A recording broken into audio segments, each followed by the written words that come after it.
¿Quién no ha tenido miedo alguna vez cuando era chico? Pero bueno, a veces, bueno, generalmente los miedos se van, pero pasan los años y algunas personas tienen miedos y esos miedos son irracionales y se llaman fobias. Y nosotros hemos invitado al doctor Bustamante, que es director del Fobia Club, para hablar de las fobias y otros trastornos de la ansiedad. Gustavo, ¿cómo estás? Hola, ¿qué tal, doctor? Buen día.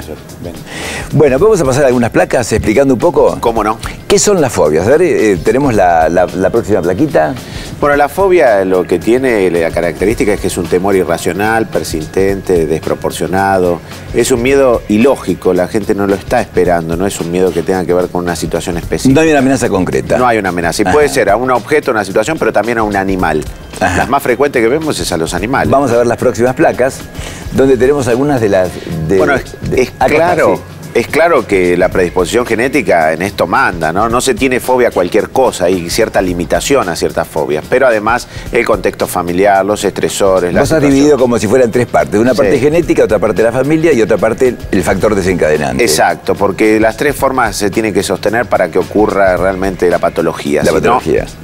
No aparece. Vamos a ver la próxima. En la próxima lo que tenemos es las fobias específicas que vos estabas diciendo recién. Claro, esta es quizás más frecuente. La mayoría de la gente sabe que alguien tiene una fobia a la cucaracha, que tiene...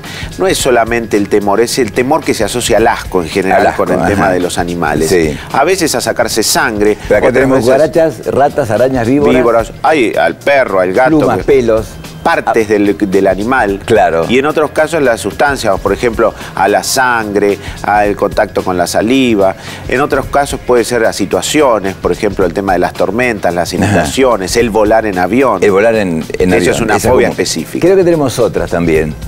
Creo que tenemos otras, la claustrofobia. La claustrofobia es ese temor al encierro. La claustrofobia quizás es la más frecuente de todas. A veces nos llaman personas que dicen, no me pude hacer un estudio médico, no me puedo subir a un ascensor, no puedo estar en un lugar donde no hay ventanas. A veces no pueden ni siquiera viajar en un auto en la parte de atrás, en un auto coupé.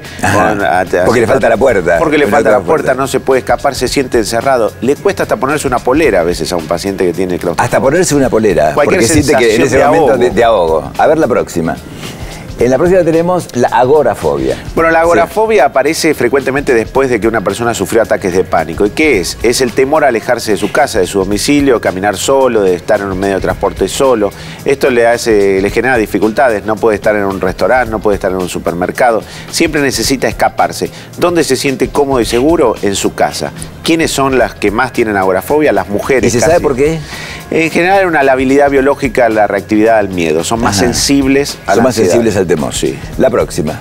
En la próxima lo que tenemos es la fobia social. El trastorno de ansiedad social, el cuarto trastorno de los trastornos psiquiátricos, es el temor a ser evaluado, a ser escrutinizado, a hablar frente a personas desconocidas, a hablar en grupos. ¿Es común? Es muy común, es un exceso de timidez. Nosotros hablamos puntualmente que es justamente una timidez patológica.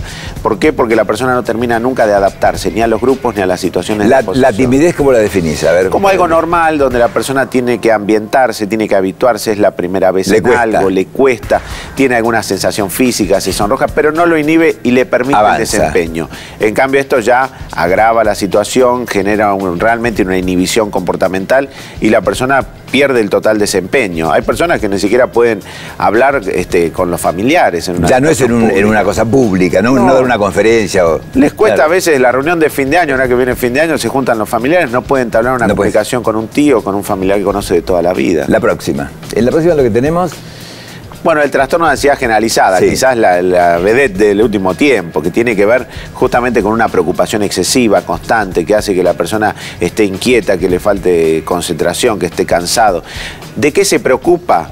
De todo, de la familia, de la salud, de si va a pasar algo, de la seguridad económica, el temor a la pobreza.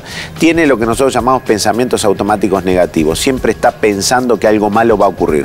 Si suena el teléfono, dice, llama porque hay una desgracia. Y esta también es un poco genética, un poco ambiental y otro poco factores desencadenantes. Pero vos decías que últimamente se da más. Se da más y hay un factor que lo ha ampliado que tiene que ver con la sensación de amenaza o la inseguridad social o los factores de la violencia social. Latinoamérica tiene un porcentual mayor que otros países del mundo y la razón principal que estudia toda la sociología y la psicología tiene que ver justamente con los factores estresantes que vive el medio ambiente latinoamericano, ¿no? Vemos la próxima.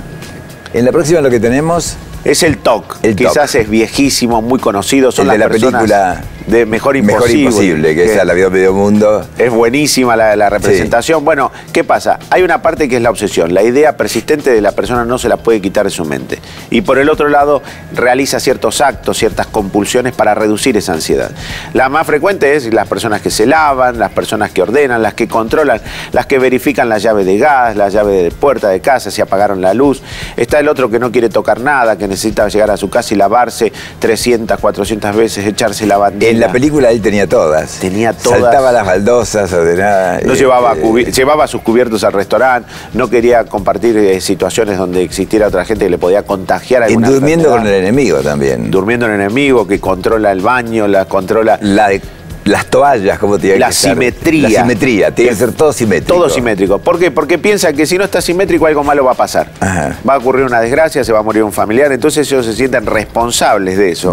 Y lo previenen. Están haciendo previsión. La próxima, señor director, por favor. Bueno, el estrés postraumático. Sí. Generalmente después de que una persona pasó por una situación de riesgo de vida, quizás hemos visto esta semana las imágenes de la chica que se cayó en el pozo, situaciones difíciles. Bueno, es probable que muchas de esas personas a partir de ahí empiecen a tener síntomas de ansiedad. Pero no son la mayoría. No, alrededor del 15% de las personas. Es lo que pasó con los mineros de Chile. Sí. Muchos de ellos pueden desarrollar esta preocupación, que tengan pesadillas, que tengan imágenes recurrentes, lo que nosotros llamamos flashback, y que cambie, que reaccione de otra forma, que cambie su estilo su estado de ánimo, su estilo de relación interpersonal. Bueno, es un dato a tener en cuenta después de que ocurrió un accidente. La próxima, señor director. Y el pánico, quizás el trastorno de pánico por su característica aguda. ¿Qué es lo que es una crisis de pánico? La crisis de pánico es espontánea. La persona le aparece a veces cuando está durmiendo, cuando está en un supermercado, cuando está en ¿Cómo aparece? Los síntomas tienen que ver con lo neurovegetativo. Empieza la taquicardia, el ahogo, el mareo, la sensación de desmayo. Pero hay un temor intenso a dos cosas: a perder el control y a volverse loco o a morir. Entonces, como es una sensación de muerte inminente, la persona, ¿qué hace? Lo primero que hace es acudir a un servicio de emergencia, pide auxilio, sale corriendo de la situación. Recorre servicio, ¿no? Recorre servicio. Esto empieza con un peregrinaje. Hasta que no le hacen el diagnóstico psicológico. Hasta que no llega el diagnóstico. Lamentablemente a veces pasa mucho tiempo hasta que llega un diagnóstico. La próxima, señor director. Donde tenemos el diagnóstico. ¿Cómo se llega, Gustavo? Bueno, el diagnóstico es fundamental, la entrevista clínica, eso ya es clave. Charlando uno con el paciente ya empieza a enfocar el tema. Pero después tenemos métodos complementarios, que los test, que estudios de imágenes, que estudios bioquímicos. Hoy se ha desarrollado mucho estudios complementarios que tienen que ver con la psiquiatría. Y lo importante de esto es lo antes posible. El diagnóstico tiene que ser precoz. Cuando la persona empieza a andar mal, pedir ayuda. Porque si no, se va agravando y esto se genera una superestructura del miedo, ¿no? Bien. En la próxima lo que tenemos entonces... ¿Cuáles son los tratamientos hoy en día? Bueno, el tratamiento que nosotros vemos que es eficaz no solamente en nuestro país, sino en el mundo entero, es la asociación tanto de la terapia cognitiva, que es la terapia eficaz para el trastorno de ansiedad, más la medicación, porque en muchísimos casos los pacientes van a tener que tomar o antidepresivos, o benzodiazepina o algún otro medicamento que le va a colaborar para que de alguna manera disminuir su inhibición. Pero acá es importante que el paciente trabaje con grupos, trabaje en forma individual con terapia cognitiva que le va a rehabilitar la forma de... ¿Qué porcentaje se recuperan?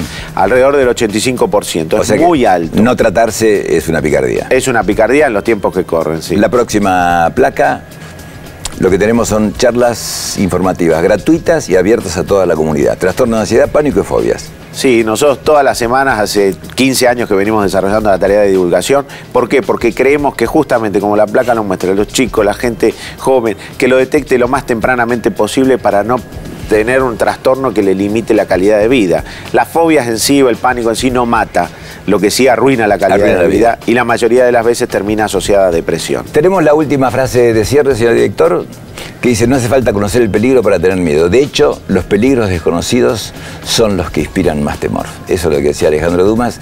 Doctor Bustamante, te agradecemos mucho. Muchísimas gracias. Hemos hecho un repaso por las fobias y los trastornos de ansiedad.